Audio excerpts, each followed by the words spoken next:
ಅವಾಗ ಏನಾಗುತ್ತೆ, ನಾನು ಪ್ರಾಣಲಿಂಗಿ ಆಗ್ತೀನಿ. ಆವಾಗ ನನ್ನ ಇಡೀ ಭಾವಗಳೆಲ್ಲ ಲಿಂಗ ಆವರಿಸೋದ್ರಿಂದ ನಾನು ಭಾವಲಿಂಗಿ ಆಗ್ತೀನಿ. ಆವಾಗ ಏನಾಗುತ್ತೆ, ನನ್ನ ವಾಣಿ, ನನ್ನ ಶಬ್ದಗಳು, ನನ್ನ ಬಾಯಲ್ಲಿ ಬೈಗಳು ಬರೋಲ್ಲ.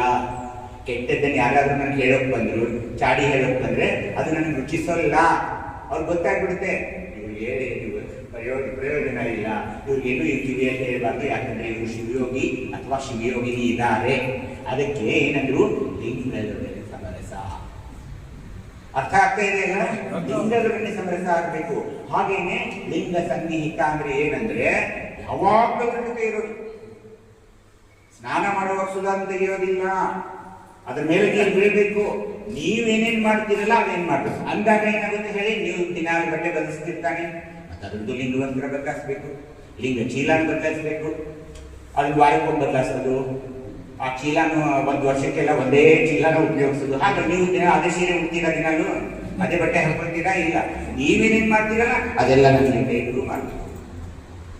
ಅದಕ್ಕೇನಂತಾರೆ ಲಿಂಗಕ್ಕೆ ಸಮೀಪವಾಗುವುದು. ಇದು ಲಿಂಗಾಯತ, ಲಿಂಗ ಸ್ವಾಯತ, ಲಿಂಗ ಸನ್ನಿಹಿತ ಮೂರು ಘಟ್ಟಗಳನ್ನು ಯಾರು ತಲುಪ್ತಾರೋ ಅವರಿಗೆ ಲಿಂಗವಂತ ಅಂತಾರೆ.